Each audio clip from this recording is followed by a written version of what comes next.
Hey there, everyone. I'm so happy to finally be working on this last part of the art journal. Again, I want to apologize that it's taken so long for me to get this done, but like everybody else, the end of the school year, life has been crazy. And my granddaughter just graduated from preschool and she had her first dance recital. So, so cute. So much fun being a grandma.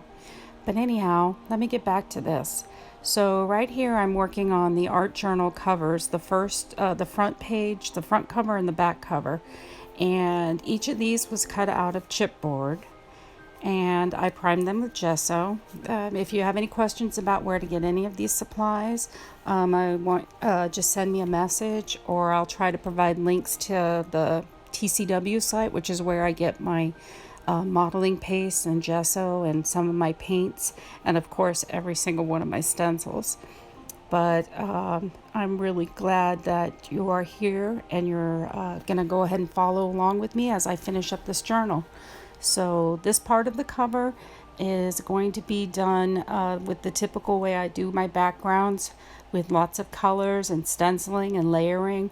And I tried really hard to make this background just pop with a lot of color and texture. For when I put my paint on for the base layer, I really like to put my fingers in paint. I don't know what it is. It's like, I guess, being a kid again. And I do use the stencils with the stencil brush when I'm applying paint through a stencil. Other times I will go ahead and put paint on the section to maybe get it to blend, and then I'll remove the paint with a baby wipe. Now, these are normal processes, I know, but I love the way they achieve such a different look. You can use the same stencil and put paint on through the stencil and it looks one way, but then if you put the paint on the substrate and then you remove it with a baby wipe, you get a whole different look with the same stencil. So really experiment with both options. And remember, when you use this process of removing the paint through the stencil with the baby wipe, to maybe squeeze the liquid out of your baby wipe before you do it. Having a baby wipe that's damp but not soaking wet works better, because otherwise you get like bubbles, or the paint can just get too watery and you have to wait for everything to dry. So I hope you enjoy this. Go ahead and sit back and relax and enjoy this part of the video. Also, you might take note, I was kind of stupid. I did each cover, which had the exact same patterns and designs, separately instead of doing the two covers simultaneously. So maybe don't be as naive or as stupid as I was and do them together, because I actually had a lot of trouble getting the other cover to match color wise, as bright as this one. So I hope you enjoyed the video. And again, you can leave me a comment on what a knucklehead I was for doing that. And I'll be back later. Bye.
for this part, this is going to be the petals of the mandala blossom that we're going to put on the front cover of the book.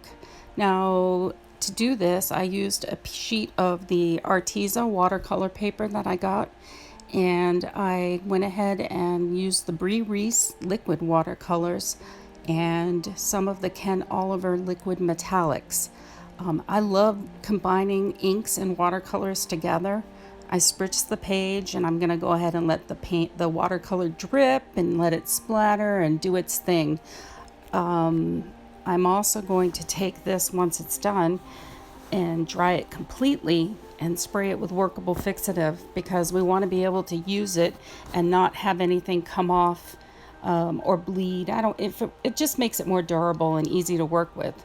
So once this is done, we will go ahead and cut out our petals. And I'm going to show you a great little trick I do to make petals, because each of the petals of a flower are different. So I like to cut out several different shapes of my petals because I don't want them to be uniform and perfect. I want them to be imperfect, like a flower, and have their own individual personality. So just follow along, and if you have any questions, again, like I said, just ask me. Now here I'm taking a stencil, and I use a baby wipe, and I remove the watercolor just like I do on acrylic paint. This process is very faint, and you have to do it with a very light hand and a very dry baby wipe. And the pattern will actually come through the layers. You get a beautiful subtle pattern that no matter if you put more watercolor or ink on top of it, that will still show up and show through. So go ahead and make your sheet.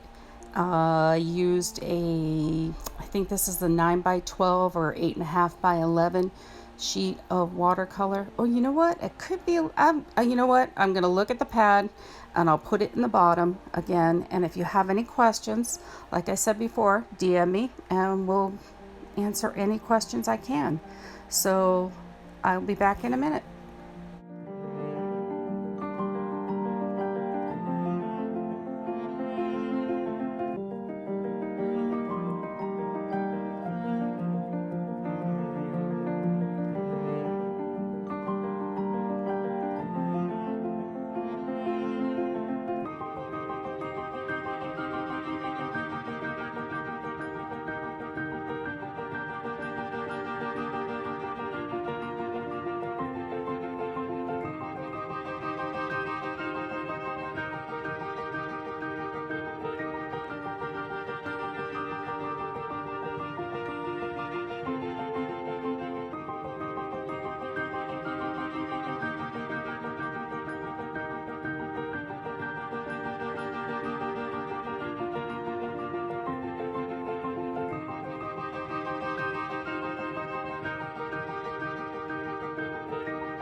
So here's that big secret for making your petals that I was telling you about.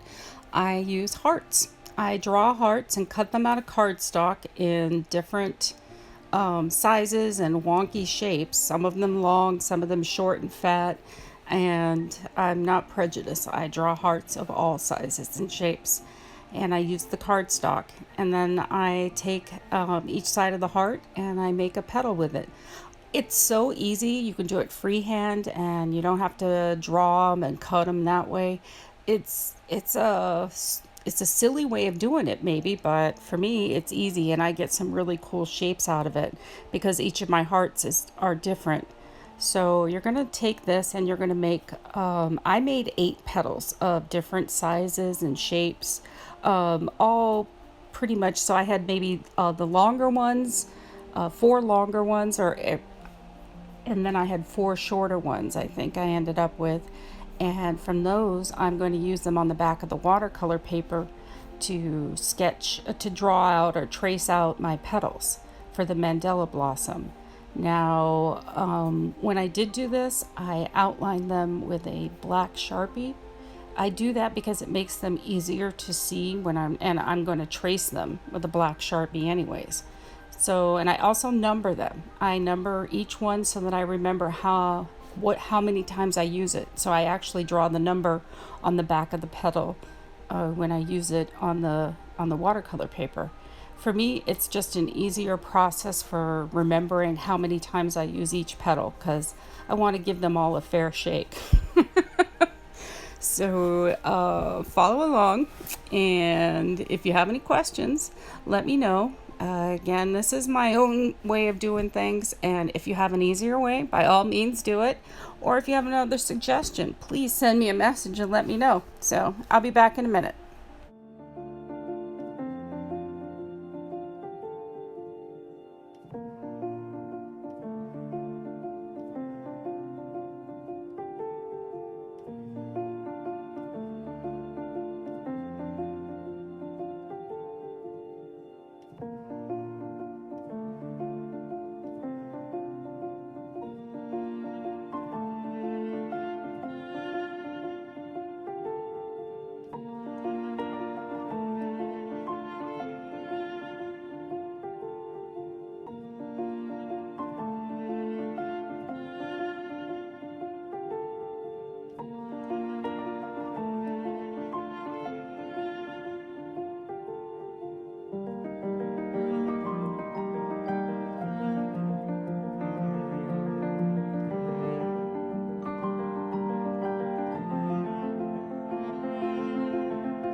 So here I'm just taking that same black Sharpie and I'm going to outline on each of the petals, and then I'm also going to do some doodling on the petals with my white Posca marker because I want to make the petals have some, I don't know, detail on them like you would if you rubber stamped them and cut them out. So and then you also see I cut out a circle out of that blue paper that I had in the background. That's going to be the center of the flower. So after the petals are done being decorated, I'll be back and I'll tell you what we're going to do next.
So here I've cut out a circle that I drew a cross and then an X on, and I'm going to use this as a pie to adhere the petals to.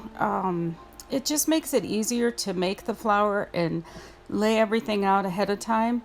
Sometimes when you're constructing these, you get glue all over yourself, you can't get them to lay straight, and this just gives me something to glue down to because I want to put the whole flower onto the cover at once. So I don't know if you knew about this little trick, but this is how I do it. And you can see there I have my little circle ready to go in the middle. Once I'm done, I'm going to use my favorite PVA glue, and I'm going to put this together. So I hope you have your flowers ready, your petals ready, and you can put yours together.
Okay, for this one, as you know, in other videos that I've done my bindings and my covers different ways. I also use medical tape usually. I didn't have any, and I know that Robin Mead uses the masking tape, and I've used it before. It works just as well. And the only issue I have is that it's not wide enough. This is a very, very large journal. There's over 32 pages of thick, heavy watercolor paper in there folded, so it's going to be hard to put it together. I ended up having to cut 3 pieces of the masking tape so that I could wrap the journal tightly into the binding. Now when I do this, I'm going to use the same glue, the PVA glue, and I'm going to pour it liberally onto the folds, and I'm going to really press that tape, the center tape in there. But you have to do it carefully because it's slippery and it's going to try to slip off of there. So gently pat it in there until you feel the glue settling into the folds, because you really want it to settle. Don't worry if the pages stick together, because the way this glue works, you can open each page, and if you do it carefully, you won't rip them. So you're going to get this piece on, and once that's done, I'm going to put 2 other pieces on, one on each side, just so that I have the binding big enough. I apologize. I was going to use medical tape. I just didn't make it out to the store to get any. So I will go ahead and finish this, and don't worry about what color you put on, because truthfully, we're not going to even see this. I'm doing this in my own twist of the way I like to make my journals.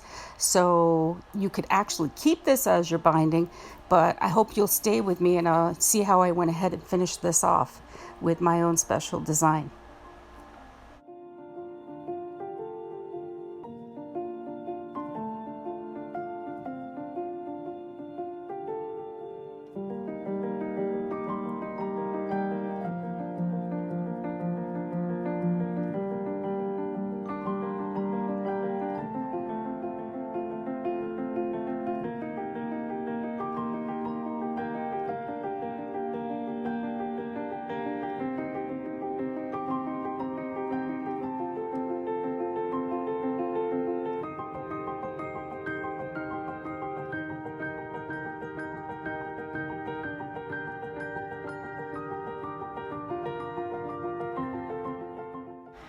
Here I have a strip of some fabric. This is a really pretty green batik fabric. I thought it would really blend well with what I'm doing on these covers. And I got some fusible webbing here, and I'm going to go ahead and adhere it to the fabric to make it stiffer and easier to work. This is going to be our pretty binding that we're going to use on our journals. Now, once I got this on here, I'm going to go ahead and hold it like I'm going to put it on. And I'm going to trace the lines of where it's at, just lightly, just a little bit with a Sharpie, because we're going to throw it on the sewing machine and we're going to put some decorative stitching on here. Now, if you don't have a sewing machine, you can easily take this and do some stitching by hand, or just tie some knots or put some ribbons in it, whatever you want to do. Here you can see I took a simple stitch that was on my machine, and I'm going to use that stitch and make 4 rows, and that's going to end up being our decorated binding. I used a nice bright pink purplish colored thread so that you could really see the details and they'd pop out on the binding. I hope you like this idea. I think it came out really good, and I was surprised that it worked as well as it does. So I went ahead this time, and I was able to get my camera at an angle so you could see the sewing as it was being done. So I hope you like it.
So here I have the finished piece, and I want to go ahead and attach it to my journal so we can put our covers on.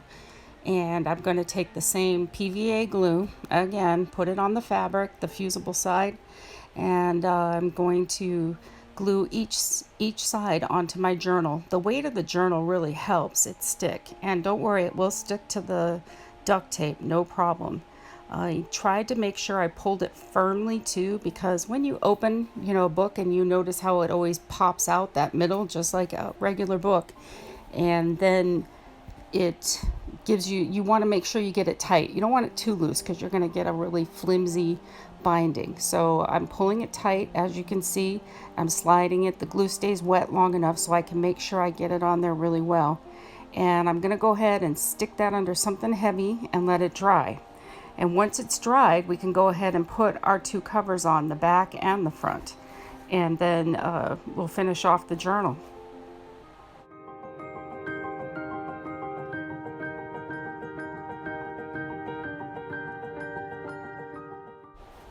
So I let my binding dry overnight, and now I'm adding the glue again so I can put both the front and the back cover on. And then I can go ahead and attach the flower. I have to let you know though that on the flower, I tried to throw it on the machine to add some decorative stitching. I thought I could sew it down just to make sure that it stayed firm and never fell apart, just for a long time. I figure with it being on a cover and opening and closing, I might ruin it. Well, it didn't work going on my machine. I'm going to tell you, it really kind of screwed up the center part of the flower. So then I'm going to have to go ahead and stamp an image of a flower out from one of my rubber stamps and use that as my center, because it's big enough that it'll cover my little hiccup in my stitching on the flower.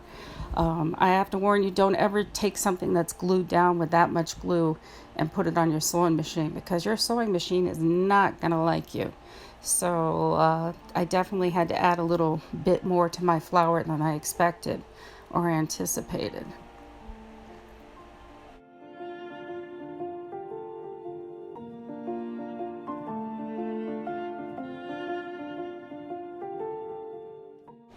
So here I've got some trim out and some ribbons and paper clips, and I even bought some clamp type clips to use on here. I picked these all up at Staples, but I'm sure you can get them from your local stationery store anywhere, or they even have them at drugstores. At this point, I'm going to take one of the paper clips and use it to make a wire so that I can hold the ribbons and attach it to the binding. And I'll also dangle off some of my little baubles that I have. I just took apart the paper clip with the needle nose pliers, and I'm going to curl it around. I punched a hole with a hole punch in the binding, the fabric part of the binding, and I used that hole to put the paper clip through. So if you watch this, you'll see how I did everything, and I hope you can follow along.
I found this hot pink bric-a-brac type ribbon in the local craft store, and I thought it would look really cute on the edge of the covers.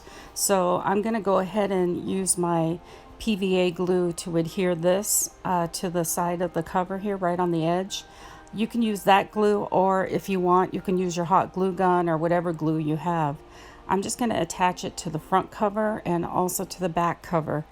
And then I want to also attach the flower that we made earlier. So here you can see where I messed up the stitching on my flower. I tried sewing it. I was going to go all the way around the flower, but it definitely didn't work. So once I get this flower on here, I'm going to go ahead and add that flower, the rubber stamp flower that I cut out of watercolor paper. And right now I'm going to go ahead and get this on and flip the book over so I can add the bric-a-brac to the back side of the cover. And while all of that's drying, I can go ahead and use some markers and color in on that flower detail that I'm going to add to cover up my little boo-boo.